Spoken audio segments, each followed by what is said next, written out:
Welcome students on YouTube channel of Young Minds Academy. This is Ashish Tiwari, your computer teacher. In previous class we have discussed the different types of operators and their precedence of operators. So today I will continue with the help of some examples which is related to precedence of operator. Then I will continue the next topic related to this chapter. Let's start. Example based on precedence of operators. So precedence of operator is considered when we have more than one operators in a particular expression. Then how to evaluate the operators? We have to keep in mind the precedence of operator before evaluation of the expression. Now we have an example on screen. Public static void main function के अंदर यहाँ पे एक variable x लिया है, that is value of x is equal to 20 and value of y is equal to 10. Then z variable of double type is taken and which store the value x plus plus minus y into 7 divided by minus minus y then plus x into 10. तो यहाँ पे देखते हैं कैसे evaluation इसका होगा. यहाँ पे इंक्रीमेंट ऑपरेटर भी यूज़ किया गया है और multiplication operator, then addition and division, then again multiplication. तो सबसे पहले यहाँ पे हम लोग वैल्यू लिखते हैं एक एक की. x की वैल्यू कितना है 20,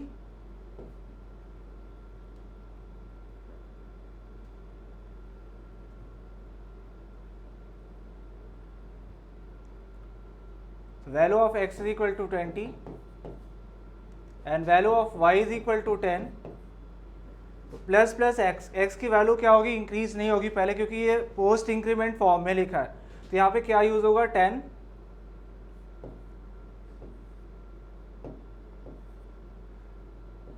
अगेन, फिर यहाँ पे minus y,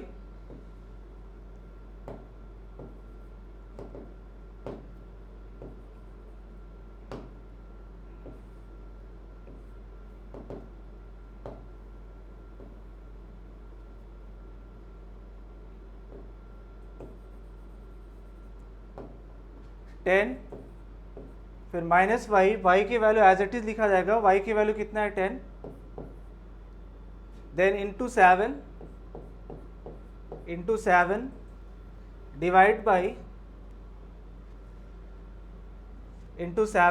by minus minus y की वैल्यू कितना प्री डिक्रीमेंट फॉर्म में है. तो माइनस माइनस y का मतलब हो जाएगा कि y की वैल्यू पहले आपका क्या होगा, डिक्रीज होगा, देन एक्सप्रेशन में लिखा जाएगा. तो यहाँ पे y की वैल्यू 10 था, ये डिक्रीज होके हो जाएगा 9 divide by 9, then again plus x, again फिर से हमें x मिला. x की वैल्यू यहाँ पे मिला था हमें एक्सप्रेशन में x, बट उसकी वैल्यू पोस्ट इंक्रीमेंट फॉर्म में था तो इसलिए हमने x की वैल्यू एज इट इज लिखा था 20. ये 20 होगा. x की वैल्यू एज इट इज लिख दिया था 20, बट दोबारा फिर से जब x मिलेगा हमें एक्सप्रेशन में तो वो वैल्यू हमें फिर इंक्रीज करना होगा क्योंकि यहाँ से जब x आगे बढ़ेगा तो यहाँ से फिर इंक्रीज होके यहाँ पे 20 से हो जाएगा 21. तो यहाँ पे जब x हम लोग यूज़ करेंगे तो ये हो जाएगा 21 इंटू 10. ये तो हो गया, हम लोगों ने सॉल्व किया पहले कि कैसे पोस्ट और प्री इंक्रीमेंट फॉर्म है तो उसको कैसे यहाँ पे लिखेंगे. तो फर्स्ट x प्लस प्लस है तो x की वैल्यू 20 है, चूँकि पोस्ट इंक्रीमेंट है इसलिए यहाँ पे x की वैल्यू 20 लिखा जाएगा. इंक्रीज होगा बट अभी नहीं होगा, बाद में जब आपको दोबारा x कहीं मिलेगा तब वो इंक्रीमेंट होगा. देन माइनस y की वैल्यू 10 था, minus 10 again into 7 divided by minus minus y की वैल्यू आपका यहाँ पे प्री डिक्रीमेंट फॉर्म में लिखा है. प्री डिक्रीमेंट है इसका मतलब है first it will decrease the value of y then use in expression. तो वैल्यू ऑफ y क्या था 10 था, उसको डिक्रीज करके 9 किया, देन एक्सप्रेशन में लिखा. अब इसको इवेल्युएशन स्टार्ट करते हैं. अब यहाँ पे माइनस साइन है, प्लस है, multiplication and division, 4 operators use हुए हैं एक साथ. आपको पता है कि मल्टीप्लिकेशन और डिवीजन जो है आपका इसका प्रेसिडेंस हाई होता है किससे, प्लस और माइनस से.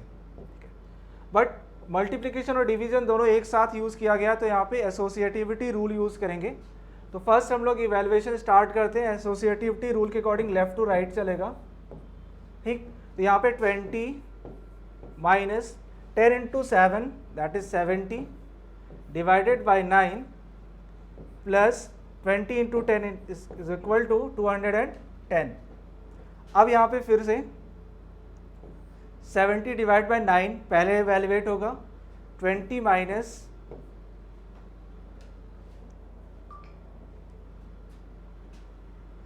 यहाँ पे 70 को डिवाइड करेंगे 9 से तो कितने टाइम डिवाइड होगा,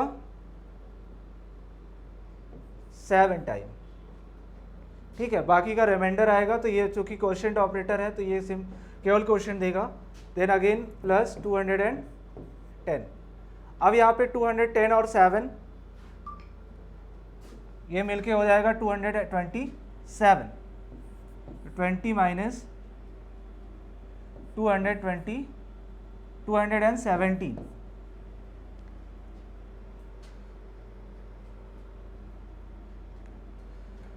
तो यहाँ पे 20 माइनस 270 तो ये वैल्यू आपकी नेगेटिव आ जाएगी 197। तो ये माइनस में वैल्यू मिलेगा। अगर यहाँ पे प्लस होता इस जगह पे तो ये आपका वैल्यू हो जाता, वैल्यू यहाँ पे चेंज हो जाता, फिर प्लस होने के बाद ये वैल्यू 237 बन जाता। इस तरीके से वैल्यूएशन होगा। सबसे पहले हमें ऑपरेटर पे ध्यान देना होगा कि कौन सा ऑपरेटर पहले, कौन सा ऑपरेंड इवैल्यूएट होगा किस ऑपरेटर से अटैच। तो पहले आपका यहाँ पे हम लोग वैल्यू लिख लेते हैं, क्योंकि इंक्रीमेंट डिक्रीमेंट ऑपरेटर यूज़ हुआ है तो उसको पहले हम लोग यहाँ पे उसकी इवैल्यूएट करके वैल्यू लिखेंगे, देन फिर उसको इवैल्यूएट करेंगे। नेक्स्ट फिर इसमें क्वेश्चन है, नेक्स्ट एग्जाम्पल है उसी से रिलेटेड है। इंटीजर ए टाइप का एक वेरिएबल है जिसकी वैल्यू है 7 into 3 plus 24 divided by 3 minus 5। And then फिर आपका एक वेरिएबल बी लिया गया, उसकी वैल्यू है 7 into 3 plus 24 divided by 3 minus 5।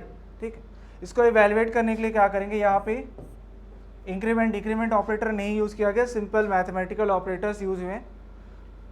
तो 7 इंटू 3 प्लस 24 डिवाइडेड बाई 3, तो सबसे पहले आपका 7 इंटू 3 होगा 21, then plus 24 divided by 3 8 minus 5। अब ये हो जाएगा 28 प्लस 21 प्लस 8, यह आपका 29 माइनस 5, ये वैल्यू हो जाएगी आपका 24। अगेन फिर b वाला हम लोग कैलकुलेट करेंगे, अभी तो a की वैल्यू थी। b is equal to 7 into 3। अब यहाँ पे ब्रैकेट यूज़ किया गया, अगर ब्रैकेट यूज़ किया गया तो उसकी प्रायोरिटी अपने आप हाई हो जाती है। 7 इंटू 3 पहले कैलकुलेट होगा 21, देन अगेन प्लस 24 बाई 3, ये वैल्यू हो जाएगा आपका अगेन 8 माइनस 5। यहाँ पे अगेन आएगा आपका वैल्यू 29 माइनस 5 इक्वल टू 24। तो b के वैल्यू यहाँ पे भी आपको क्या मिलेगा 24। तो दोनों केस में वैल्यू आपका 24 मिलेगा। तो इस तरीके से हम लोग अगर ऑपरेटर्स एक साथ एक्सप्रेशन में यूज़ किया गया तो उसको इवैल्यूएट करते हैं with the help of concept of precedence of operator and associativity rule. Next topic is Java expression statement and blocks. Java programming language में स्टेटमेंट, एक्सप्रेशन, स्टेटमेंट और ब्लॉक्स किसको बोलते हैं। सो expression is an combination of operators, constant and variables. An expression may consist of one or more operands and a zero or more operators to produce a value. यहाँ पे expression जैसे हम लोग यहाँ पे एग्जांपल ले सकते हैं प्लस प्लस ए माइनस बी माइनस माइनस। तो यहाँ पे ए और बी क्या है, यहाँ पे ऑपरेंड हो गया,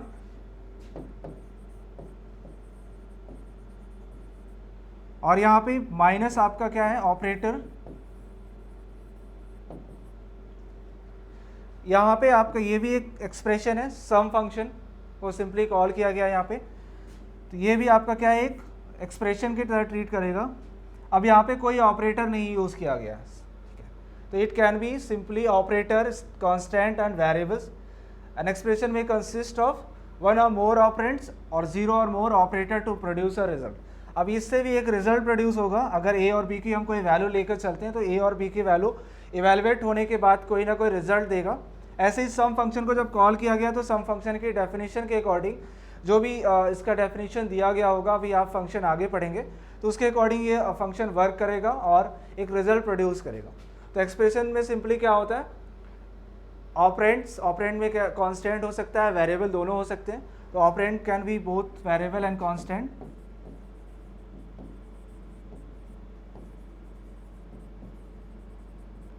देन फिर आपका ऑपरेटर हो सकता है, या हो सकता है ऑपरेटर ना भी यूज़ किया गया हो, जैसे इस वाले स्टेट एक्सप्रेशन में कोई भी ऑपरेटर नहीं यूज़ किया गया, सिंपली आपका एक्सप्रेशन है। नाउ टाइप्स ऑफ एक्सप्रेशंस में हम लोगों का अर्थमेटिक एक्सप्रेशन, जावा अर्थमेटिक एक्सप्रेशन में क्या होता है, ऐसे एक्सप्रेशन जिसपे मैथमेटिकल या अर्थमेटिकल सिंबल्स यूज किए जाते हैं, ठीक है। Simply arithmetic expression use arithmetic operators like plus, minus, quotient and modulus and multiplication operator. The modulus operator is the remainder or modulus operator. And now यहाँ पे arithmetic operator में expression वही होगा जिसमें जो भी आपके ऑपरेटर्स यूज होंगे एक्सप्रेशन में वो आपके अर्थमेटिकल ऑपरेटर्स होंगे। जैसे एक्सप्रेशन में आपका ये भी हो सकता है a is greater than b, ये भी सिंपली एक एक्सप्रेशन है जिसका रिजल्ट आपको बुलियन टाइप का ट्रू और फॉल्स में मिलेगा। बट यहाँ पे जो ये ऑपरेटर यूज़ किया गया है ये आपका मैथमेटिकल या अर्थमेटिकल ऑपरेटर नहीं है, तो पर्टिकुलर अर्थमेटिक एक्सप्रेशन उसी को बोलेंगे जिसमें प्योर अर्थमेटिकल सिंबल यानी plus, minus, division, modulus and multiplication use किया गया हो। अब यहाँ पे दो तरीके का अर्थमेटिक एक्सप्रेशन हो सकता है, एक आपका प्योर अर्थमेटिक एक्सप्रेशन और एक आपका mix arithmetic expression. Pure arithmetic expression वो होगा जिसमें आपका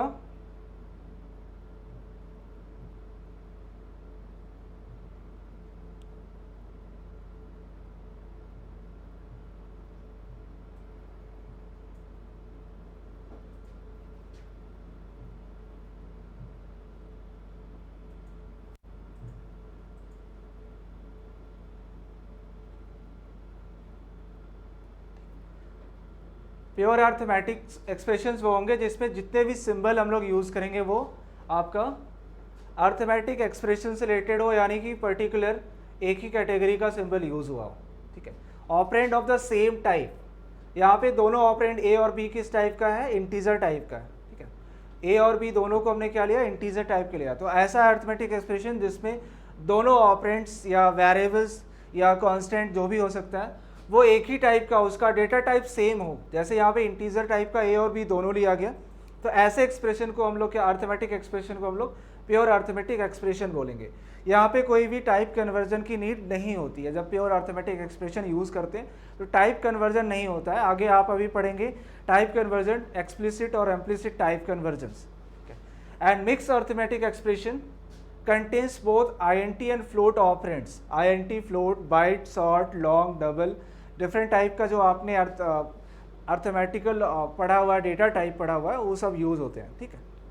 जैसे यहाँ पे इंटीजर टाइप का ए और फ्लोट टाइप का बी हमने यूज़ किया है, integer A and float type का B and A plus B, अगर हम इसको लिख रहे हैं ए प्लस बी, ये आपका क्या हो जाएगा, मिक्स अर्थमेटिक एक्सप्रेशन होगा, क्योंकि इसमें ए का वैल्यू जो है वो इंटीजर टाइप का होगा और बी के वैल्यू जो होगा वो फ्लोट टाइप का है। तो इनका रिजल्ट अगर हमने लिया 2 + 5.5, ये रिजल्ट आपको क्या मिलेगा, 7.5।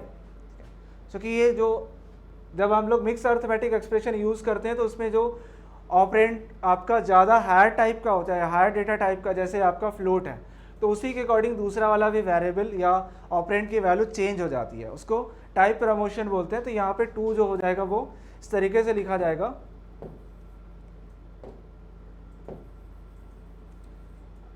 अब यहाँ पे ऑपरेशन जब भी परफॉर्म होगा तो 2.0 + 5.5 और ये हो जाएगा आपका 7.5 इस तरीके से।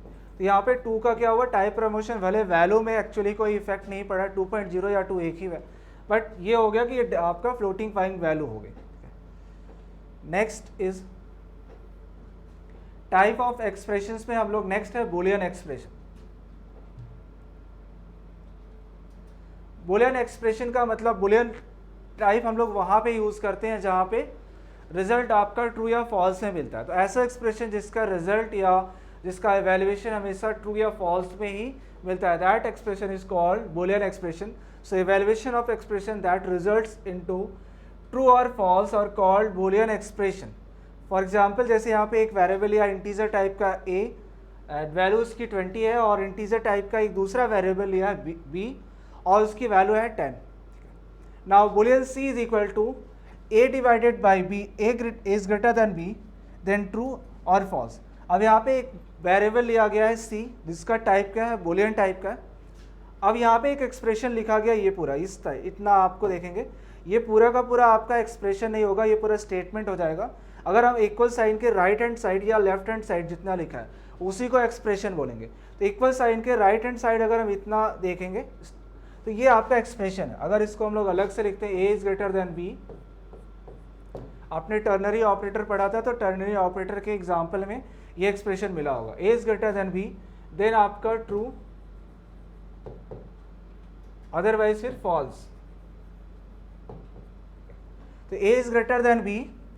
अब a ग्रेटर देन b पहले क्या होगा, इवेल्युएट होगा. ये आपका एक एक्सप्रेशन है जो बुलियन रिजल्ट देगा, या तो ये वैल्यू देगा ट्रू में या फिर फॉल्स में देगा. अब अगर ये वैल्यू ट्रू देगा तो ये पहला वाला स्टेटमेंट क्या होता है, पहला वाला जो वैल्यू होता है वो जाके c में स्टोर हो जाएगा. तो c की वैल्यू क्या हो सकती है, c की दो वैल्यू हो सकती है, या तो ट्रू हो सकता है या तो फॉल्स हो सकता है. वो डिपेंड करेगा कि a is greater than b जो एक्सप्रेशन लिखा गया है उसका इवेल्युएशन क्या आता है, ट्रू आता है कि फॉल्स आता है. यहाँ पे जो वैल्यू हो चुकी है हमने पहले दे रखा है, तो a की वैल्यू 20 और b का 10 है, तो इस केस में यहाँ पे a ग्रेटर देन b की क्या आएगा, इवेल्युएशन होगा ट्रू होगा. तो उस केस में यहाँ पे c की वैल्यू क्या हो जाएगी, ट्रू. तो इस तरीके के एक्सप्रेशन जहाँ यूज़ होंगे उसको हम लोग बूलियन एक्सप्रेशन कहते हैं. इसका बेसिकली यूज़ होता है आपका लूप में या फिर इफ एल्स कंडीशनल स्टेटमेंट के साथ.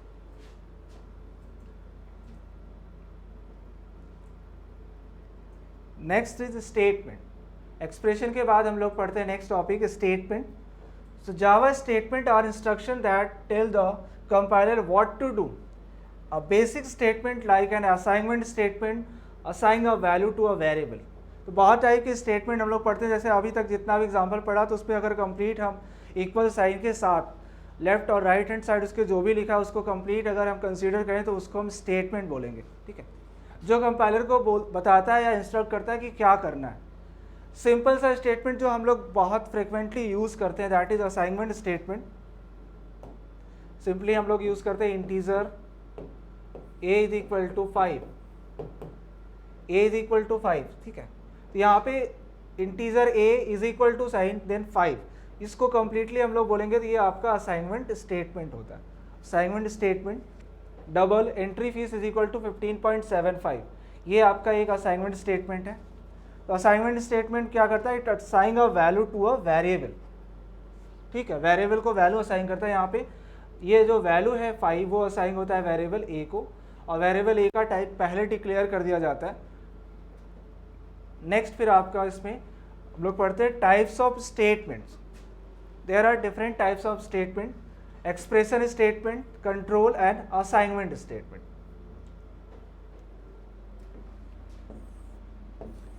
Expression, control and assignment statements. Let's see one by one.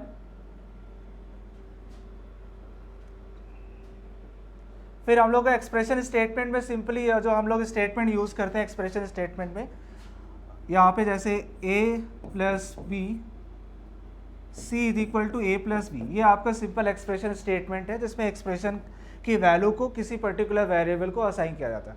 अब इस स्टेटमेंट में क्या होगा, a और b का एडिशन होगा. अगर हम इतने को केवल कंसीडर करें तो ये क्या है, एक आपका सिंपल एक्सप्रेशन है, ये जावा एक्सप्रेशन है, सिंपली अर्थमेटिक एक्सप्रेशन. ठीक, क्योंकि इसमें अर्थमेटिक सिंबल प्लस यूज़ हुआ है. अब ये पहले ये एक्सप्रेशन क्या होगा, इवैल्यूएट होगा, यानी एडिशन होगा a और b का, देन उसका जो रिजल्ट आएगा वो असाइन हो जाएगा c को. ठीक है, तो इसको सिंपली हम लोग एक्सप्रेशन स्टेटमेंट बोलेंगे. या फिर जैसे simply integer a is equal to 5 and b is equal to a, integer b is equal to a, यहाँ पे भी एक्सप्रेशन स्टेटमेंट है, a की वैल्यू b को असाइन हो रहा है. नेक्स्ट फिर आपका इसमें आता है control statement. Types of statement में, टाइप्स ऑफ कंट्रोल स्टेटमेंट में हम लोग को 3 टाइप के कंट्रोल स्टेटमेंट यूज़ करते हैं हम लोग. एक conditional statement, then looping and then flow control statement. Conditional statement, looping and flow control statement आगे चल के इससे रिलेटेड एक एक चैप्टर ये पूरा ये अलग चैप्टर में कवर किया जाएगा। एंड लूपिंग स्टेटमेंट आपको अलग चैप्टर में कवर किया जाएगा, और लूपिंग स्टेटमेंट के साथ ही आपको और कंडीशनल स्टेटमेंट दोनों के साथ में आपको फ्लो कंट्रोल स्टेटमेंट हम लोग पढ़ेंगे साथ में ही। तो कंडीशनल स्टेटमेंट में बेसिकली यहाँ पे ऐसे स्टेटमेंट यूज़ होते हैं जो कंडीशन के चेकिंग पे डिपेंड करते हैं, ठीक है, जिस पे कंडीशन चेक होता है और कंडीशन इवेलुएट होने के बाद जो उसका रिजल्ट आता है उसके अकॉर्डिंग कोई एक्शन परफॉर्म होता है। बेसिकली इसमें हम लोग इफ एल्स स्टेटमेंट यूज़ करते हैं, इफ एल्स स्टेटमेंट। तो कंडीशनल स्टेटमेंट के भी डिफरेंट टाइप हैं, ठीक है, इसको देखते हैं आगे। कंडीशनल स्टेटमेंट में टाइप्स ऑफ कंडीशनल स्टेटमेंट में if statement, simple if statement, जिसमें हम लोग क्या करते हैं, इफ तो ब्रैकेट में कंडीशन लिखते हैं, देन यहाँ पे इफ के साथ स्टेटमेंट्स लिखते हैं जो हमें इवेलुएट करना है, और ब्रेसेस क्लोज। कभी कभी सिंपल इफ अगर एक सिंगल स्टेटमेंट के साथ हो तो इफ कंडीशन, देन यहाँ पे सिंगल स्टेटमेंट। अगर इफ कंडीशन के साथ सिंगल स्टेटमेंट है तो हमें करली ब्रेसेस यूज करने की नीड नहीं है, सिंपली हम लोग डायरेक्ट कंडीशन, इफ के साथ कंडीशन। अब यहाँ पे कंडीशन में भी जो एक्सप्रेशन यूज होता है वो कंडीशनल एक्सप्रेशन होता है, जैसे A is greater than B, A is greater than B, if A is greater than B. अब इस तरीके का कंडीशन लगा हुआ है यहाँ पे, ठीक है, ए इज ग्रेटर देन बी। इसका रिजल्ट हमेशा आपको क्या इवेलुएट होगा, ट्रू या फॉल्स में। तो इसके रिजल्ट के अकॉर्डिंग ये कंडीशन है कि if A is greater than b तभी वर्क करना है, तो कंडीशन सेट कर दिया कि a is greater than b है, if A is greater than b, इसलिए इसको कंडीशनल स्टेटमेंट बोलेंगे। अब इफ और स्टेटमेंट के डिफरेंट फॉर्म्स हैं, डिफरेंट वे में हम लोग उसको यूज़ कर सकते हैं। तो एक आपका simple if statement, then if के साथ एल्स स्टेटमेंट यूज़ होता है। इफ में बताता है कि अगर कंडीशन ट्रू है तो देन कोई भी आपका स्टेटमेंट है वो एग्जीक्यूट होगा या इवेलुएट होगा, ठीक है। और कंडीशन अगर फॉल्स है तो उस केस में क्या करना है ये नहीं बताया जाता है, ठीक है। फिर दूसरा आपका इफ एल्स स्टेटमेंट यूज़ होता है। इफ एल्स स्टेटमेंट में इसका थोड़ा सा डिफरेंट तरीके से यूज़ करते हैं इसको। इफ में सिंपली हम लोग क्या करते हैं कि अगर कंडीशन ट्रू है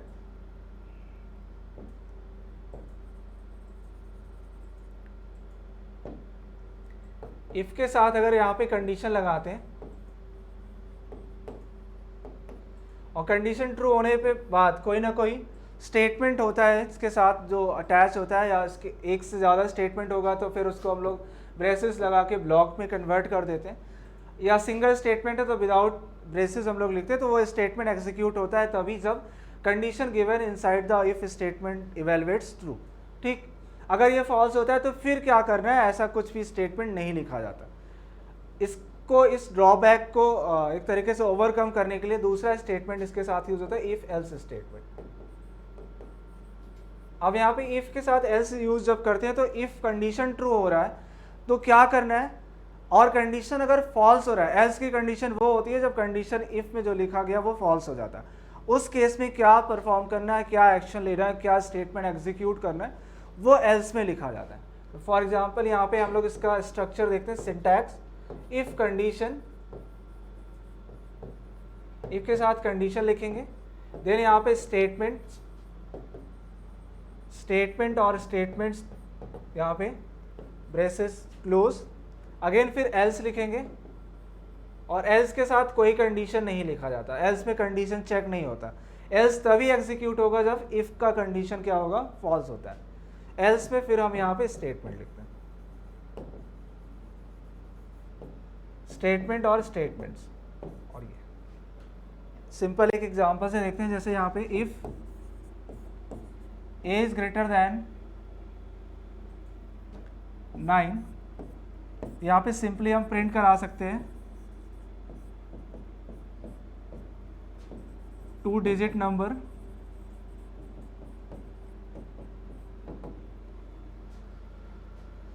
अदरवाइज फिर हम प्रिंट करा सकते हैं एल्स की कंडीशन में 2 और मोर डिजिट हो जाएगा क्योंकि ग्रेटर देन 9 से। एल्स में हम लोग यहाँ पे लिख सकते हैं system.out.println को शॉर्ट में मैंने लिखा है 1 डिजिट नंबर, 1 डिजिट नंबर। इस तरीके से इफ एल्स वर्क करता है। सपोज आपने ए की वैल्यू ले लिया 5 या 8, अब इस कंडीशन में क्या होगा, ए ग्रेटर देन 9 जो कंडीशन में दे रखा है वो फॉल्स हो जाएगा। तो यहाँ पे एल्स की कंडीशन फॉल्स होने के बाद जो स्टेटमेंट एल्स स्टेटमेंट के अंदर लिखा होता है वो इग्नोर हो जाता है और कंट्रोल सीधे चला आता है एल्स स्टेटमेंट के पास, और else body of else statement में जो भी कुछ लिखा गया है, जो स्टेटमेंट लिखा है उसको वो एग्जीक्यूट कर देता है। तो यहाँ पे प्रिंट कर देगा 1 डिजिट नंबर। इन केस अगर हमने ए की वैल्यू ले रखा है 15, उस केस में पहले ही आपका कंडीशन चेक हो जाएगा ए ग्रेटर देन 9, कंडीशन ट्रू, और देन फिर प्रिंट करेगा 2 और मोर डिजिट नंबर। अगर आपका इफ कंडीशन ट्रू होता है तो फिर एल्स के पास कंट्रोल नहीं आता है कभी भी, और अगर इफ कंडीशन फॉल्स होने के बाद ही एल्स के पास कंट्रोल पहुंचता है। अगर इफ कंडीशन एवेलुएट हो गया, एग्जीक्यूट हो गया, तो एल्स को इग्नोर करके कंपाइलर उसके आगे के जो स्टेटमेंट लिखे हैं उसको एग्जीक्यूट करता है, ना कि एल्स को, फिर वो एल्स के पास आएगा ही नहीं। नेक्स्ट इसमें आपका if else if statement. If else statement use करते हैं जब हम लोग एक से ज़्यादा इफ स्टेटमेंट के साथ एक से ज़्यादा कंडीशन को चेक करना होता है। सिंपली अभी हमने देखा था इफ के साथ इफ और एल्स पे तो हम लोग सिंपली एक बार कंडीशन चेक कर पा रहे थे, इफ कंडीशन स्टेटमेंट एल्स, अगर एक कंडीशन फॉल्स हुआ तो देन स्टेटमेंट। एक सिंगल कंडीशन ही चेक हो पा रही थी, इससे ज़्यादा कंडीशन अगर चेक करना है तो हम लोग फिर if else if statement use करते हैं, या इसको सिंपली बोला जाता है इफ एल्स इफ लैडर। इसमें क्या होता है, इफ के साथ हम लोग एल्स इफ यूज़ करते हैं, एल्स और इफ दोनों कीवर्ड एक साथ यूज़ करते हैं और उसके अंदर हम लोग कंडीशन चेक कर सकते हैं। इफ कंडीशन देन स्टेटमेंट, अगर ये कंडीशन फॉल्स हुआ तो हम दूसरा कंडीशन चेक कर सकते हैं। एल्स और इफ को सेपरेट करके लिखेंगे अलग अलग, एल्स इफ फिर से कंडीशन,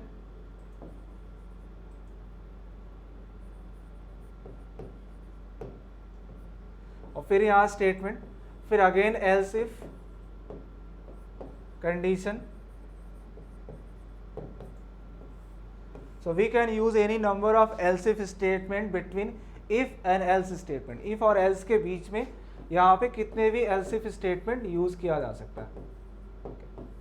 तो कितने number of else if statement, जितना कंडीशन आपको चेक करना है वो आपके प्रोग्राम पे डिपेंड करेगा कि कितना कंडीशन आपको चेक करवाना, ठीक। उसके बाद फाइनली हम लोग एक बार फिर से else स्टेटमेंट लिखेंगे। तो पहले if कंडीशन चेक होगा, अगर if कंडीशन ट्रू हो जाता है तो फिर कोई भी एल्स इफ स्टेटमेंट और एल्स कोई भी एग्जीक्यूट नहीं होगा। बट अगर इफ कंडीशन फॉल्स होता है तो सबसे पहले जो एल्स इफ स्टेटमेंट लिखा गया वो पहले इवेलुएट होगा। अगर वो भी फॉल्स होता है तो देन उसको फॉलो करते हुए जो दूसरा वाला स्टेटमेंट एल्स इफ लिखा है उसको एग्जीक्यूट करेगा कंपाइलर। और इस तरीके से वो जब तक पूरे एल्स इफ स्टेटमेंट चेक नहीं हो जाते तब तक वो एल्स के पास नहीं आएगा। और जैसे ही पूरा इफ कंडीशन भी फॉल्स होता है, एल्स इफ में जितने भी हमने एल्स इफ कंडीशन दे रखे हैं प्रोग्राम में वो सब फॉल्स हो जाएं, उसके बाद फिर आपका लास्ट में एल्स स्टेटमेंट एग्जीक्यूट होता ही है। अगर इफ या कोई भी एल्स स्टेटमेंट एग्जीक्यूट नहीं होता है तो फाइनली फिर एल्स स्टेटमेंट को एल्स स्टेटमेंट एग्जीक्यूट होता है। तो एल्स स्टेटमेंट तभी एग्जीक्यूट होगा जब आपके इफ या एल्स इफ फॉल्स हो जाते हैं। नेक्स्ट इसमें स्विच स्टेटमेंट है। Next is switch statement. Switch statement use करते हैं जहाँ पे मेनू ड्रिवन प्रोग्राम बनाया जाता है, जहाँ पे ऑप्शनल चॉइस बेस्ड प्रोग्राम होते हैं वहाँ पे स्विच स्टेटमेंट यूज किया जाता है। तो ये भी स्टेटमेंट आपको मिलेगा आगे पढ़ने को। आगे चल के हम लोग इसके बाद जो चैप्टर पढ़ेंगे वो इफ एल्स से रिलेटेड ही है। कंडीशनल कंट्रोल स्टेटमेंट से रिलेटेड आपका पूरा एक चैप्टर है जिसके अंदर हम लोग इफ स्टेटमेंट के डिफरेंट वर्जन्स या डिफरेंट टाइप्स पढ़ेंगे और फिर आपके स्विच स्टेटमेंट से रिलेटेड पूरा पढ़ेंगे, ठीक है। नेक्स्ट इसमें आपका लूपिंग स्टेटमेंट।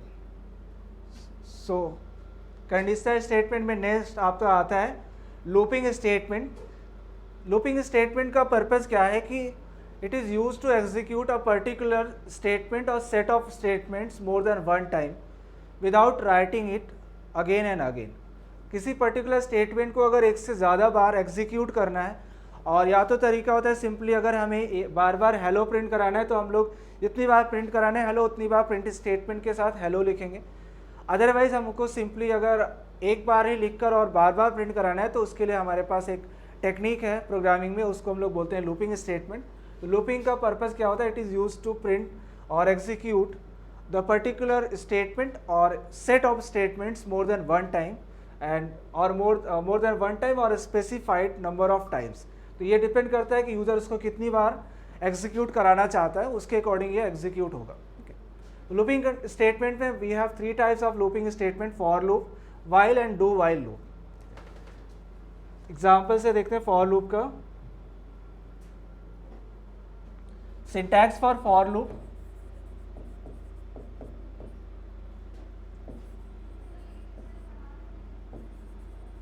फॉर लूप का सिंटैक्स, फॉर लूप का सिंटैक्स हम लोग देखते हैं कैसा होता है। यहाँ पे लिखेंगे फॉर, सपोज एक वेरिएबल है I N T, I is I type का, ठीक है, आई वेरिएबल या इंटीजर टाइप का, I is equal to 1, then I is less than or equal to 5, I plus plus, इसके अंदर सपोज हमें प्रिंट कराना है हेलो सिंपली, तो system dot out dot print L N statement लिखेंगे यहाँ पे, system dot out dot print L N, और सिंपली यहाँ पे लिख देंगे जो भी मैसेज हमें प्रिंट करना है, ठीक, एंड क्लोज द ब्रेसेस। अब यहाँ पे क्या होगा, ये हेलो स्टेटमेंट कितनी बार रन करेगा, आई की वैल्यू 1 है और ये यहाँ पे कंडीशन चेक होगा, पहले इनिशियलाइज होगा आई को कंट्रोल वेरिएबल भी बोलते हैं जो पूरी लूपिंग को कंट्रोल करता है। तो फर्स्ट इसमें 3 एक्सप्रेशन यूज हुए हैं, आई इज इक्वल टू 1 इनिशियलाइजेशन या असाइनमेंट एक्सप्रेशन, देन आपका कंडीशनल एक्सप्रेशन, ठीक है, या बुलियन एक्सप्रेशन यूज हुआ है, देन इंक्रीमेंट और डिक्रीमेंट स्टेटमेंट यूज हुआ, एक्सप्रेशन यूज हुआ। अब यहाँ पे पहले क्या होगा, आई की वैल्यू 1 असाइन हो जाएगा, ठीक है, आई को जो वैल्यू असाइन होगा वो क्या होगा 1, देन कंडीशन चेक होगा और कंडीशन जो यहाँ पे बुलियन एक्सप्रेशन फॉर्म में लिखा है उसकी वैल्यू या तो ट्रू मिलेगा या तो फॉल्स। तो I is less than or equal to 5, condition true because I की वैल्यू 1 है और and it is less than 5, ठीक। और फिर इसके बाद कंडीशन ट्रू होने के बाद जो स्टेटमेंट लिखा है लूप के अंदर वो आपका एग्जीक्यूट होगा, तो प्रिंट हो जाएगा हेलो। फिर जाके आई की वैल्यू 1 क्या होगा, इंक्रीज होगा, आई प्लस प्लस, आई की वैल्यू 1 इंक्रीज होके वापस क्या हो जाएगा, अब आई की वैल्यू हो जाएगी 2, और 2 होने के बाद फिर से कंडीशन चेक होगा, again 2 is less than 5, condition फिर से ट्रू, और फिर से ये स्टेटमेंट जो लूप के अंदर लिखा वो प्रिंट होगा हेलो। फिर अगेन इस तरीके से इंक्रीज होके आई की वैल्यू 2 से फिर 3, 3 से फिर 4, 4 से फिर 5, तो 2 के बाद 3 होगा तो भी ये कंडीशन ट्रू होके फिर से हेलो प्रिंट होगा, 4 होने के बाद भी ये आपका कंडीशन ट्रू होगा और ये हेलो प्रिंट होगा। आई की वैल्यू 5 हो जाएगा तो भी कंडीशन क्या है, 5 is not less than 5 but it is equal to 5 exactly, ठीक है। तो उस केस में क्या होगा आपका, फिर से ये हेलो प्रिंट होगा। फिर जब आई की वैल्यू इंक्रीज होके 6 हो जाएगा उस केस में फिर I is neither less than nor equal to 5, condition हो जाएगा फॉल्स, और जैसे ही कंडीशन फॉल्स होता है कंट्रोल आ जाएगा लूप के बाहर, एग्जिट कर जाएगा, और फिर ये आपका जो प्रिंटिंग स्टेटमेंट है वो प्रिंट होना बंद हो जाएगा या उसका इवैल्यूएशन एग्जीक्यूशन बंद हो जाता है, ठीक। इस तरीके से आपका ये सिंगल स्टेटमेंट हमने लिखा प्रिंट हेलो का, और वो 5 टाइम प्रिंट किया hello because of the loop. तो लूप का ये यूज़ है, ये टेक्निक है जिसको हम लोग बहुत ज़्यादा यूज़ करते हैं प्रोग्रामिंग में। किसी पर्टिकुलर स्टेटमेंट को बार बार लिखने के बजाय हम एक बार लिख के उसको बार बार या जितने भी नंबर ऑफ टाइम्स हम चाहें उतनी बार एग्जीक्यूट करा सकते हैं। यहाँ मुझे पहले से ही मैंने कंडीशन दे रखा था कि 5 तक ही आई की वैल्यू एग्जीक्यूट हो, तो इसलिए ये 5 टाइम प्रिंट किया। अगर मुझे 15 टाइम कराना था तो मैं इसको 15 लिखता तो ये 15 टाइम प्रिंट कर देता, ठीक है। नेक्स्ट इसमें फिर वाइल लूप है। वाइल लूप भी इस तरीके से वर्क करता है लूप की तरह, बट उसका सिंटैक्स थोड़ा सा डिफरेंट होता है। इसमें भी लिखते हैं वाइल का सिंटैक्स देखते हैं। Syntax of while loop,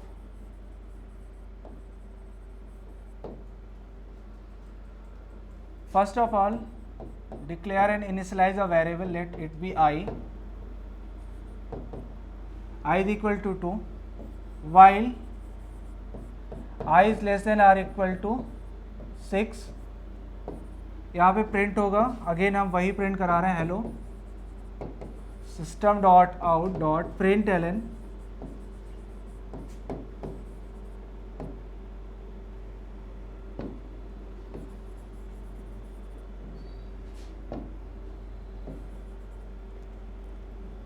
and print कर दिया हमने हेलो।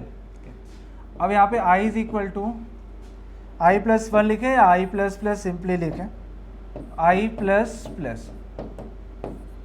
फर्क आपको दिख रहा होगा, यहाँ पे एक इनिशियलाइज यहाँ पे किया गया वैल्यू, कंडीशन यहाँ पे चेक किया गया i less than or equal to 6 का, और इंक्रीमेंट यहाँ किया गया। फॉर लूप ये तीनों एक ही जगह करते थे हम लोग, एक सिंगल लाइन में लिख देते थे। तो यही बस डिफरेंस है वाइल और फॉर के साथ, ठीक है, यही डिफरेंस है मेन वाइल और फॉर के साथ। इस तरीके से इसका एक और टाइप है लूप का, वो है do while. Do while loop और वाइल लूप में थोड़ा सा डिफरेंस है, ठीक है। अभी हम बहुत डिटेल में इसको कवर करेंगे, बस यहाँ पे थोड़ा सा इंट्रोडक्शन ही दे रहे हैं जस्ट। डू वाइल लूप और वाइल लूप में फ़र्क यह है कि while loop is entry control loop. Entry control का मतलब होता है कि स्टेटमेंट एग्जीक्यूट करने से पहले वो ये चेक कंडीशन चेक होता है पहले। While i is less than or equal to 6, i की वैल्यू 6 से कम होगी या बराबर होगी तभी एग्जीक्यूट होगा। तो पहले कंडीशन चेक हो गया, अगर कंडीशन फॉल्स तो ये स्टेटमेंट एग्जीक्यूट ही नहीं होगा। तो एंट्री पे ही ये क्या करता है, एंट्री पे ही ये वेरीफाई कर लेता है कि जो कंडीशन है वो ट्रू है या नहीं है। तो इसी को बोलते हैं एंट्री कंट्रोल्ड लूप। तो एंट्री लेवल पे कंट्रोल है। डू वाइल के केस में क्या होता है, यहाँ पे integer i is equal to, suppose मैंने लिया 2 डू, और यहाँ पे स्टेटमेंट यही मैंने सपोज यूज कर दिया हेलो i प्लस प्लस, उसके बाद फिर यहाँ पे while i less than or equal to 6। इस तरीके से लिखा जाता है यहाँ। पहले ये क्या होगा, अगर मान लीजिए i की वैल्यू ये कंडीशन फॉल्स भी हो जाता है, फिर भी i कम से कम, ये डू वाइल क्या करता है, कम से कम 1 टाइम स्टेटमेंट एग्जीक्यूट करता है। तो इसलिए यहाँ पे इसको एग्जिट कंट्रोल बोलते हैं। कंडीशन यहाँ पे आके चेक हो रहा है सबसे लास्ट में, while i is less than or equal to 6, और कंडीशन यहाँ पे चेक हो रहा था वाइल में सिंपली पहले। तो इसको एग्जिट कंट्रोल लूप बोलते हैं, exit controlled, exit control loop. तो वाइल और डू वाइल में फर्क क्या है, एग्जिट कंट्रोल और एंट्री कंट्रोल। तो वाइल अब में कंडीशन अगर आपका पहली बार में ही फॉल्स हो जाए तो भी एटलीस्ट 1 टाइम आपका एग्जीक्यूट होगा स्टेटमेंट, जो भी डू के अंदर लिखा है। सॉरी, डू की बात मैं कर रहा था। डू में अगर कंडीशन आपका फॉल्स भी हो जाता है तब भी एटलीस्ट 1 टाइम आपका स्टेटमेंट एग्जीक्यूट होगा, बट वाइल में पहले ही कंडीशन चेक हो जाता है। अगर कंडीशन फॉल्स होता है तो वो एग्जीक्यूट नहीं करेगा, ठीक।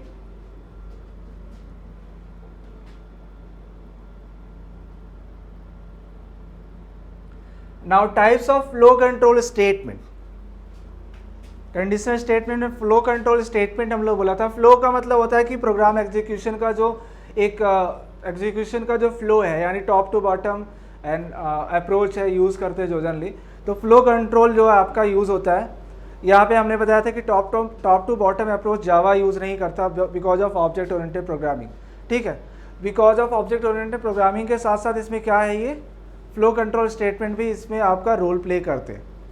तो flow control statement is use to send the control और jump the execution of statement. Execution of statement को हम कहीं से एक जगह अगर कर रहे हैं तो वहाँ से जंप करके किसी दूसरे स्टेटमेंट पे जा सकते हैं अकॉर्डिंग टू द कंडीशन, ठीक है। इसमें basically use the return statement, continue and break. Return, continue and break, ये तीनों स्टेटमेंट कहीं भी यूज हो सकते हैं जनरली, बट रिटर्न स्टेटमेंट को जनरली यूज़ करते हैं हम लोग फंक्शन के साथ, फंक्शन और मेथड के साथ, ठीक। रिटर्न स्टेटमेंट जब हम लोग फंक्शन पढ़ेंगे, फंक्शन आपको मिलेगा पढ़ने को आगे, तो उस केस में फंक्शन में जब कॉल किया जाता है फंक्शन को, तो कॉल करने के बाद फंक्शन क्या करता है, एग्जीक्यूट करता है। Function is nothing but a group of code जो एक पर्टिकुलर टास्क को परफॉर्म करने के लिए यूज़ किया जाता है, उसको यूज़र बनाता है अपने, ठीक। तो फंक्शन में क्या होता है, फंक्शन को कॉल करके उसको वैल्यू पास करते हैं और फंक्शन इस वैल्यू को एग्जीक्यूट करता है और देन फिर आपका उसका जो रिजल्ट होता है वो रिटर्न कर देता है यूज़र को। तो जब भी हम लोग फंक्शन को रिटर्न करने का मतलब वहाँ पे हम लोग रिटर्न स्टेटमेंट यूज़ करते हैं। तो फंक्शन क्या करता है, रिजल्ट को रिटर्न करता है कहाँ पे, कॉलर मेथड के पास, जिसने उस पर्टिकुलर फंक्शन को कॉल किया था, तो वहाँ पे रिटर्न स्टेटमेंट करते हैं। देन कंटिन्यू स्टेटमेंट और ब्रेक स्टेटमेंट, ये दोनों स्टेटमेंट आपको मिलेंगे स्विच केस के जब प्रोग्रामिंग होगी तो वहाँ पे, ठीक है, स्विच और केस की प्रोग्रामिंग में, और साथ ही साथ कहीं कहीं आपको ब्रेक स्टेटमेंट लूप के अंदर भी मिलेगा। तो ब्रेक को समझते हैं। ब्रेक का पर्पज़ क्या है कि जब कोई कंडीशन आपको मैच करती है तो ब्रेक स्टेटमेंट क्या करता है, कंट्रोल को वहीं से एग्जिट करा देता है उस पर्टिकुलर स्टेटमेंट के अंदर से। जैसे अगर हम लूप के अंदर ब्रेक यूज़ करें, int a is equal to 5 for a is equal to 5 ना देकर यहाँ पे हम सिंपली केवल डिक्लेयर कर लेते हैं int a is equal to 1, a is less than or equal to 5 and a plus plus. हम लोग सिंपल प्रिंट करा रहे हैं a की वैल्यू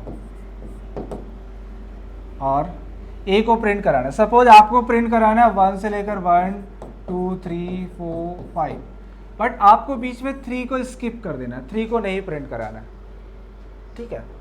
या 3 के बाद आपको क्या करना है, 1 से लेकर 5 तक लूप चलेगा। ये a इज इक्वल टू 1 से लेकर 5 तक है, 1 से स्टार्ट होगा और 5 तक चलेगा। तो ये इसको देख के हमें लग रहा है कि लूप 5 टाइम चलेगा। इसी से हम पता कर सकते हैं लूप स्टार्ट कहाँ से हो रहा है, a इज इक्वल टू 1 से, और कहाँ तक जाएगा, a less than or equal to 5 तक। अब ये 5 टाइम रन करेगा, बट हम चाहे तो इसको 5 टाइम रन करने से भी रोक सकते हैं with the help of break statement. क्या अगर हम चाहें कि इसको 1 2 3 प्रिंट करें, उसके बाद आपका लूप क्या करे, ब्रेक कर जाए, आगे एग्जीक्यूट ना करे, उसके केस में हम लोग यहाँ पे यूज़ कर सकते हैं ब्रेक का। If a is equal to 4, a is equal to 4, यहाँ पे चूंकि 3 तक करना है तो ब्रेक को हम पहले या बाद में भी लिख सकते हैं प्रिंट स्टेटमेंट को। तो हमें 3 तक प्रिंट कराना है, तो 3 के बाद हमें क्या करना है, लूप को ब्रेक कर देना है। तो जैसे ही कंडीशन हमारा a इज इक्वल टू 3 मिल जाए, a इज इक्वल टू 3, तो ये क्या करेगा, a की वैल्यू 3 होगी तो वो प्रिंट करेगा a को। तो पहली बार में क्या होगा, a1 तो 1 प्रिंट करेगा, a की वैल्यू 2 तो 2, फिर a की वैल्यू 3 आएगी तो कंडीशन 2 है तो प्रिंट करेगा 3। अब a की वैल्यू 3 होने के बाद देखेगा कि if a is equal to 3, then यहाँ पे यूज़ कर लीजिए ब्रेक। ब्रेक किया और ये क्लोज। अब यहाँ पे क्या होगा, ये कैसे रन करेगा ये आपका program, a is equal to 1, condition a is less than or equal to 5 को सेटिस्फाई करता है, प्रिंट हो जाएगा a की वैल्यू क्या थी 1 प्रिंट हो जाएगा। यहाँ पे लिखा a is equal to 3, if a is equal to 3, तो a इज इक्वल टू 3 नहीं है, ये इग्नोर हो जाएगा, इस बार कोई भी वर्क नहीं होगा। अगली बार फिर a की वैल्यू हो जाएगी 2, और फिर से कंडीशन आपका ट्रू हो जाएगा, 2 is less than or equal to 5। Again फिर से ये देखेगा, प्रिंट कर देगा 2 को, तो पहली बार 1 प्रिंट किया, दूसरी बार 2। फिर से यहाँ पे कंडीशन दिया गया if a is equal to 3, a की वैल्यू 2 है तो a is equal to 3, condition false है तो ब्रेक स्टेटमेंट एग्जीक्यूट नहीं होगा। अगली बार फिर से इंक्रीमेंट होकर a की वैल्यू हो जाएगी 3, फिर से कंडीशन चेक होगा if a is less than or equal to 3, ठीक, less than or equal to 5, तो उस केस में फिर से कंडीशन ट्रू, और फिर से प्रिंट हो जाएगा a की वैल्यू यानी 3। अब यहाँ पे जब आएगा if a is equal to 3, तो अब ये कंडीशन हो जाएगा आपका ट्रू, और कंडीशन ट्रू होते ही आपका ब्रेक स्टेटमेंट एग्जीक्यूट होगा। और जैसे ही ब्रेक मिलेगा कंपाइलर को, कंपाइलर क्या करेगा, लूप से बाहर आ जाएगा। और एक बार कंपाइलर जब लूप से बाहर आ जाता है तो फिर वापस फिर वो लूप के पास नहीं जाता जब तक कि ऐसी कोई कंडीशन ना दी जाए। तो यहाँ पे ये लूप चलने को तो 5 टाइम चलने के लिए बनाया गया था, बट ये केवल 3 टाइम 1 2 3 प्रिंट करके उसके बाद ये ब्रेक हो गया। क्यों? क्योंकि यहाँ पे ब्रेक स्टेटमेंट लिया। तो ब्रेक स्टेटमेंट का हम लोग यूज़ करते हैं कोई भी कंडीशनल ब्रेक करने के लिए। मतलब अगर प्रोग्राम का एग्जीक्यूशन एक नॉर्मल फ्लो में चल रहा है, ठीक है, उसको अचानक हमें ब्रेक करवा देना है किसी पर्टिकुलर कंडीशन के मिलने पर, तो उसके लिए हम लोग क्या यूज़ करते हैं, ब्रेक। इसलिए इसको बोलते हैं फ्लो कंट्रोल स्टेटमेंट। अगर इस ब्रेक ना यूज़ हुआ था तो ये सिंपली 1 से लेकर 5 टाइम आपका लूप रन करता, एग्जीक्यूट होता। बट ब्रेक की वजह से क्या हुआ, जैसे ही ब्रेक के साथ कंडीशन ये था कि a = 3 हो तभी ब्रेक यूज़ हो। जैसे ही ब्रेक यूज़ होगा वैसे ही क्या मिलेगा, a की वैल्यू 3 हो जाएगी, वैसे ही ब्रेक एग्जीक्यूट होगा, और ब्रेक स्टेटमेंट एग्जीक्यूट होते ही आपका लूप चलना बंद हो जाएगा। ठीक है, तो ये आपका ब्रेक है। कुछ इसी तरीके से कंटिन्यू भी वर्क करता है, बट थोड़ा सा उस पर डिफरेंस है। कंटिन्यू को अगर सेम प्रोग्राम में हम लोग कंटिन्यू को देखते हैं,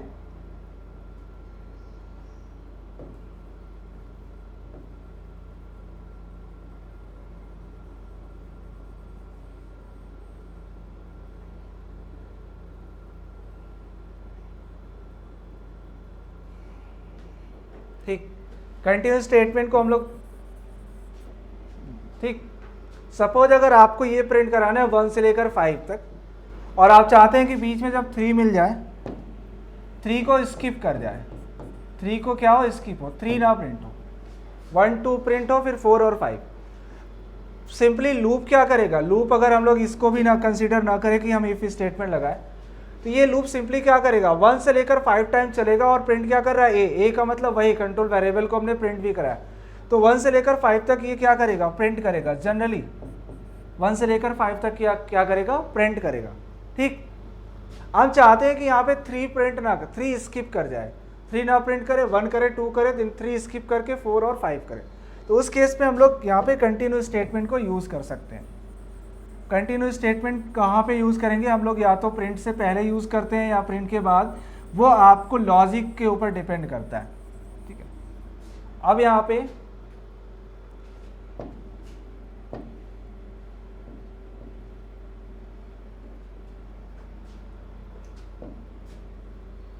हमें लॉजिक लगाना है, if a is equal to 3, तो यहाँ पे continue, a is equal to 3 तो कंटिन्यू, और नहीं तो फिर प्रिंट कर दे a की वैल्यू। अब इसका एग्जीक्यूशन देखते हैं कैसे एग्जीक्यूट होगा। a is equal to 1, a की value less than or equal to 5 है तो प्रिंट हो जाएगा a इज इक्वल टू 3 नहीं है, कंडीशन फॉल्स है तो कंटिन्यू एग्जीक्यूट नहीं होगा और प्रिंट हो जाएगा a की वैल्यू 1। अगेन a की वैल्यू हो जाएगी 2, इंक्रीमेंट होकर, और 2 इज लेस देन 5, कंडीशन फिर से ट्रू। अगेन फिर a इज इक्वल टू 3 की कंडीशन फॉल्स है क्योंकि a की वैल्यू अभी ट्रू है, तो ये कंटिन्यू फिर भी अब एक बार फिर से एग्जीक्यूट नहीं होगा और a इज इक्वल टू 2 की वैल्यू यहाँ पे प्रिंट हो जाएगा। अब फिर से a की वैल्यू इंक्रीज होकर हो जाएगा 3। अब 3 is less than or equal to 5, condition true है, कंडीशन ट्रू होने के साथ यहाँ पे इफ कंडीशन भी ट्रू हो जा रहा है, a इज इक्वल टू 3 का कंडीशन ट्रू हो गया। अब ये क्या हो जाएगा, कंटिन्यू। कंटिन्यू का मतलब होता है कि कंटिन्यू स्टेटमेंट जब मिलता है तो उसके बाद का जो स्टेटमेंट होता है वो क्या होता है, एग्जीक्यूट नहीं होता है और वहाँ से स्किप होकर लूप अगले स्टेप पे चला जाता है।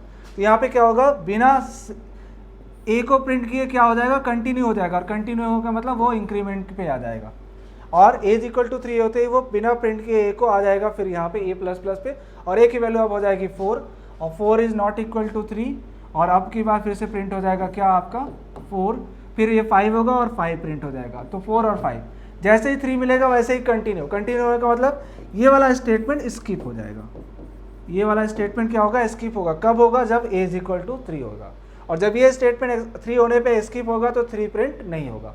तो इस तरीके से 1 2 प्रिंट होगा बट 3 ना होकर 4 और 5 होगा। तो इस अदरवाइज अगर हम कंटिन्यू ना यूज़ करें तो एक नॉर्मल फ्लो में ये चलेगा। इससे आपका फ्लो कंट्रोल हो सकता है प्रोग्राम का। ऐसे हम लोग स्टेटमेंट को फ्लो कंट्रोल स्टेटमेंट यूज़ करते हैं। इसमें आपका क्या होता है, return, continue and break.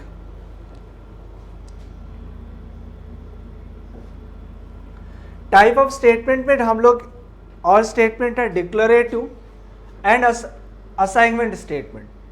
Type of statement में हमने पढ़ा था arithmetical statement, then conditional, then assignment statement. तो लास्ट वाला स्टेटमेंट है declarative and assignment statement. In Java declaration statements are used for declaring variable, and assignment statement is used to assign a value to a variable on the left hand side of the equal sign with the value of expression just right hand side of the equal sign। तो मतलब क्या होता है, assignment जो आपका declarative statement होता है उसकी हेल्प से हम लोग क्या करते हैं, वेरिएबल को डिक्लेयर करते हैं।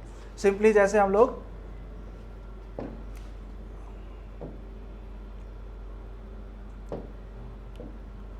इंटीजर a, केवल इतना लिखे इंटीजर a, तो यहाँ पे इंटीजर a जो लिखा है ये क्या है, डिक्लेरेटिव स्टेटमेंट है।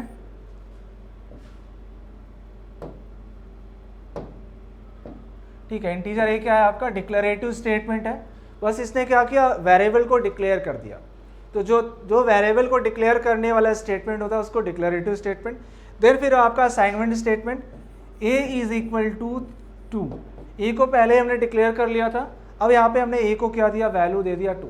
तो असाइनमेंट स्टेटमेंट में क्या होता है, असाइनमेंट स्टेटमेंट में जनरली क्या होता है, राइट हैंड साइड में जो वैल्यू लिखा होता है या जो एक्सप्रेशन होता है उसकी वैल्यू, वो वैल्यू जो है वो left hand side, equal sign के लेफ्ट हैंड साइड में जो वेरिएबल होता है उसमें हम लोग क्या करते हैं, स्टोर करते हैं। लेफ्ट हैंड साइड में हमेशा वेरिएबल लिखा जाता है जिसमें वैल्यू स्टोर करना होता है, ठीक। तो वैल्यू हमेशा राइट टू लेफ्ट असाइन होता है। हमने जब एसोसिएटिविटी पढ़ाया था तो बताया था कि असाइनमेंट ऑपरेटर की एसोसिएटिविटी क्या होता है, राइट टू लेफ्ट होता है, ठीक। जैसे यहाँ पे a इज इक्वल टू 2 × 5 ऐसे भी लिख सकते थे। अब ये क्या हो गया, 2 × 5 एक्सप्रेशन हो गया। 2 क्या है, एक सिंगल वैल्यू हो गया। तो यहाँ पे क्या, assignment statement is used to assign a value to variable on the left hand side of equal sign. तो किसी भी वेरिएबल को जो left hand side, equal sign के लेफ्ट हैंड साइड में है उसको वैल्यू असाइन करता है। कौन सी value, with the value of expression given on the right hand side of equal sign. जो इक्वल साइन के राइट हैंड साइड में जो वैल्यू है उसी वैल्यू को क्या करता है, इक्वल साइन के लेफ्ट हैंड साइड में जो वेरिएबल है उसको असाइन करते हैं। तो ये एक्सप्रेशन में सिंपल एक वेरिएबल हो सकता है, सिंपल एक कांस्टेंट भी हो सकता है, या एक्सप्रेशन सिंपली इस तरीके से होता है। So this is the declarative and assignment statement. हम लोग इसको एक ब्लैंक पेज में देखते हैं। इंटीजर a, ये आपका क्या है, डिक्लेरेटिव स्टेटमेंट है।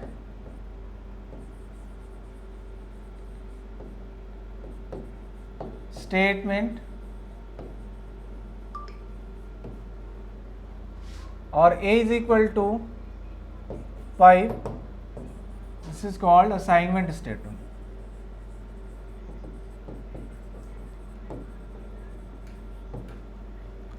डिक्लेरेटिव असाइनमेंट स्टेटमेंट में, डिक्लेरेटिव स्टेटमेंट में we generally declare a variable of any particular data type, जैसे यहाँ पे इंटीजर टाइप का ये डिक्लेयर किया। And with the assignment statement we assign the value of the expression or particular value to the variable which is left hand side of the equal sign.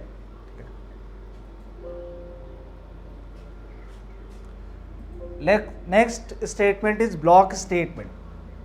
Block statement में क्या होता है, जब हम लोग एक से ज़्यादा स्टेटमेंट को एक साथ कंबाइन करके रखते हैं तो उसको ब्लॉक स्टेटमेंट कहते हैं, ठीक है। So a block is a group of statement, it can be 0 और more, that is enclose in curly braces. For example जैसे यहाँ पे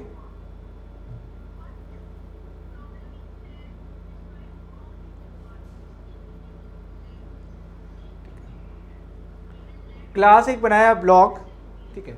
public static void main string args, string यहाँ पे लिया गया एंड ये पूरा स्टेटमेंट। तो ये जो ब्रेसेस यूज हुआ है यहाँ पे,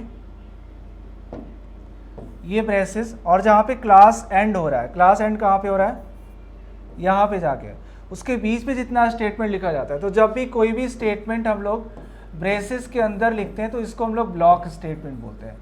इसको क्या बोलता है, ब्लॉक। कभी कभी हम लोग को ब्लैंक स्टेटमेंट भी होता है, यानी किसी भी पर्टिकुलर लूप के साथ कोई स्टेटमेंट लिखा है ना, ठीक है। जैसे मैं एग्जांपल लेके बताता हूँ आपको। For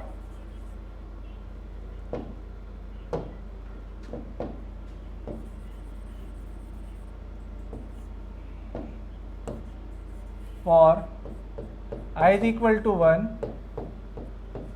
i less than or equal to 5, i plus plus, इसके अंदर जितना भी स्टेटमेंट लिखा गया होगा इसको हम लोग क्या बोलेंगे, ब्लॉक स्टेटमेंट।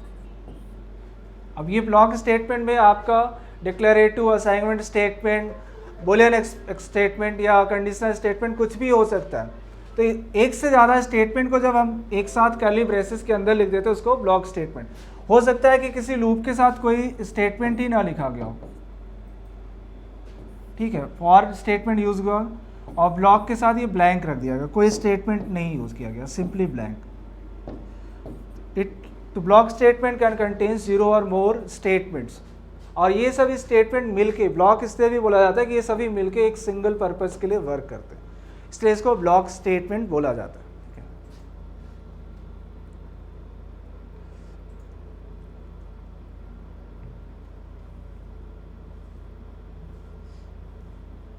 नेक्स्ट एग्जाम्पल हम लोग देख सकते हैं ब्लॉक स्टेटमेंट का, ठीक। पब्लिक स्टैटिक वॉइड मेन, यहाँ पे पूरा स्टेटमेंट जो यहाँ से लेकर यहाँ तक लिखा है, ठीक है, यहाँ से लेकर यहाँ तक, ये पूरा स्टेटमेंट आपका एक ब्लॉक स्टेटमेंट हो जाएगा, ठीक।